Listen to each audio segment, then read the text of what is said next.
मैं हिंदी में भाषण कर रहा हूं, हो सकता है कोई शब्द मेरे गुजराती में आ जाएंगे, मगर हिंदी में मैं बात करता हूं, गुजराती में शब्द आ जाएंगे, मगर देश भर से अलग अलग प्रदेशों से आए सारे लोग उसको समझ जाएंगे, उसका मुझे पूरा भरोसा है, क्योंकि हमारी हर भाषा एक दूसरे के साथ जुड़ी हुई है।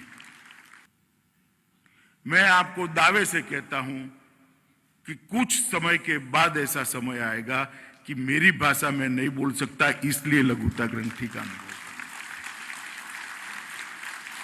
क्योंकि देश के प्रधानमंत्री जी ने अपनी कृति से गौरव के साथ अपनी भाषाओं को दुनिया भर के अंदर और देश भर के अंदर प्रस्थापित करने का काम किया है।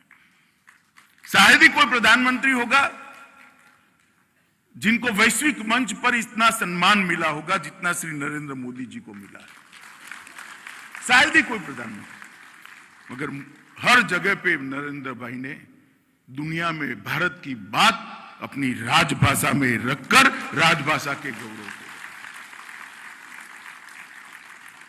जो देश अपनी भाषा खो देता है वो कालक्रम में अपनी सभ्यता को भी खो देता है, अपनी संस्कृति को भी खो देता है और अपने मौलिक चिंतन को भी खो देता है।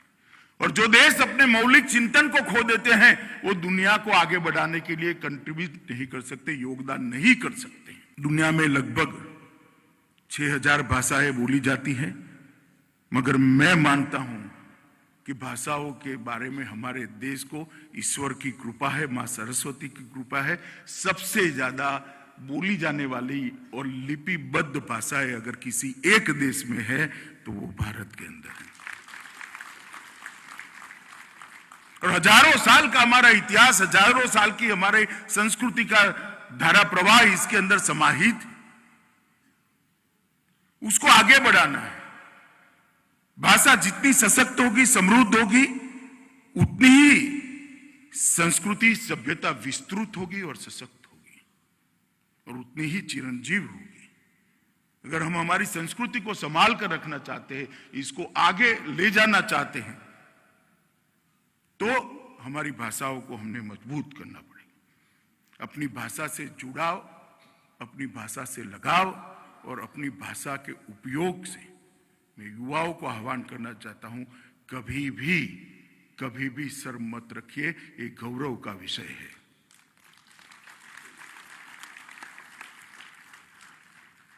और मैं फिर से एक बार कहना, मैं हिंदी में भाषण कर रहा हूं, हो सकता है कोई शब्द मेरे गुजराती में आ जाएंगे, मगर हिंदी में मैं बात करता हूं, गुजराती में शब्द आ जाएंगे, मगर देश भर से अलग अलग प्रदेशों से आए सारे लोग उसको समझ जाएंगे, उसका मुझे पूरा भरोसा है, क्योंकि हमारी हर भाषा एक दूसरे के साथ जुड़ी हुई है। मित्रों, आज मैं फिर से कहना चाहता हूं कि हमारा पूरा बल होना चाहिए कि ये जो लघुता ग्रंथि अंग्रेजी शासन काल के अंदर हुई है वो बदलनी पड़ेगी, उसको युवाओं के मन से निकालना पड़ेगा और घबराहट की जगह गौरव की अनुभूति हो, इस प्रकार के वातावरण की निर्मित होनी। किसी भी मंच पर आप अपनी भाषा के अंदर आपके मौलिक विचारों को रखिए। एक जमाना था जब घबराहट होती थी, मैं बताता हूं एक जमाना अब शुरू हो चुका है जब गौरव की अनुभूति होगी।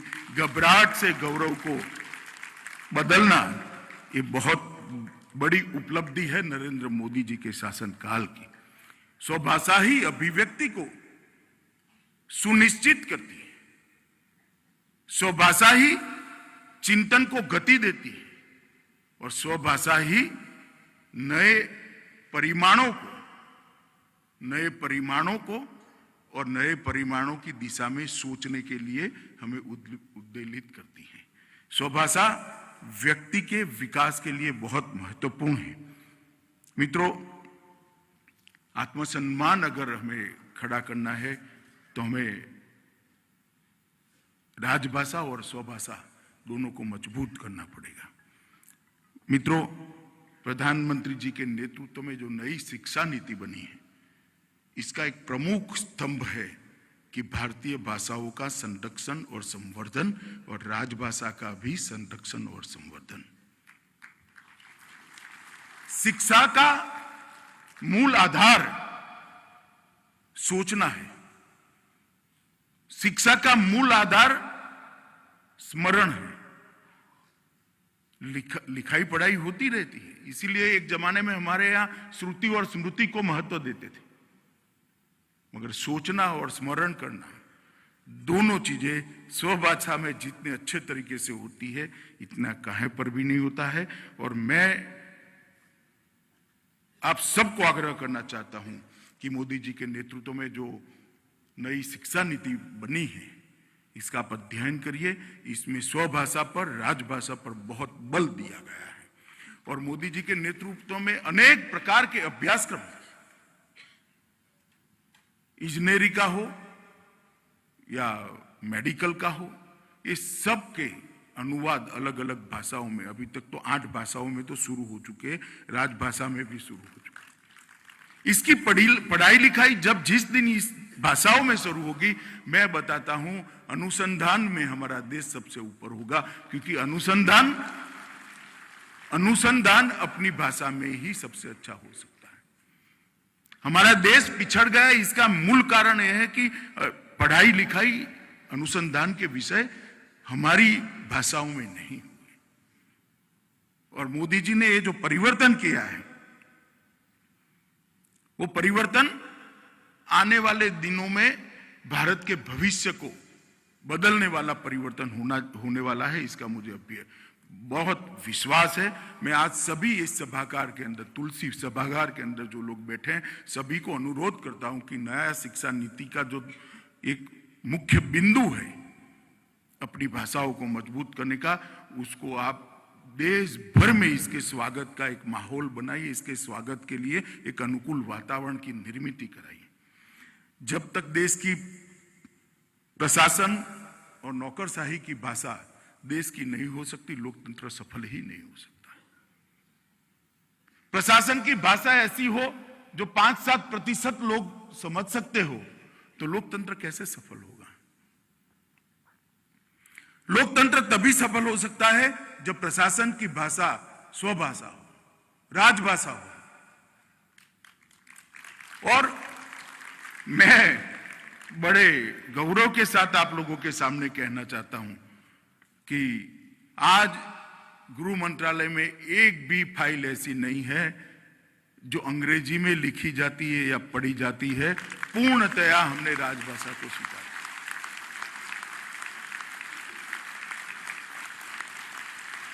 और बहुत सारे विभाग भी इस दिशा में आगे बढ़ रहे हैं और मुझे भरोसा है कि शासन तभी लोकभोग्य होता है जब आम जन की भाषा में शासन चलता है। आप कोई भी परिपत्र निकाल दो, कोई भी अध्यादेश निकाल दो, अगर जब आपके देश की जनता ही उसको पढ़ नहीं सकती, इसको स्वीकार कैसे करेंगे? और ये परिवर्तन मोदी जी के नेतृत्व में आ रहा है। मित्रों, अमृत काल के अंदर हमने कुछ लक्ष्य तय करने पड़ेंगे।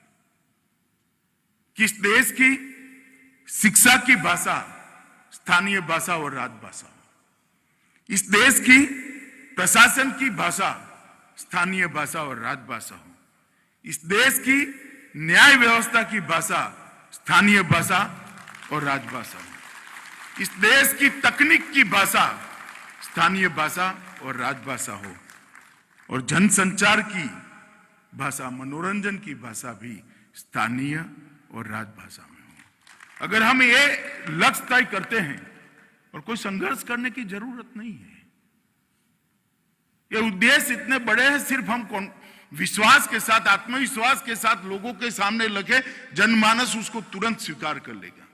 कोई संघर्ष मत करिए। राजभाषा के प्रचार के लिए किसी के साथ संघर्ष की जरूरत नहीं है, स्वभाषा के प्रचार के लिए किसी के साथ संघर्ष की जरूरत नहीं है। वो अब इसकी नियति है इसका बढ़ना, इसकी नियति है इसका आगे बढ़ना। हमें उसमें उद्दीपक का काम करना है, हमें इसको आगे ले जाने का वाहक का काम करना है।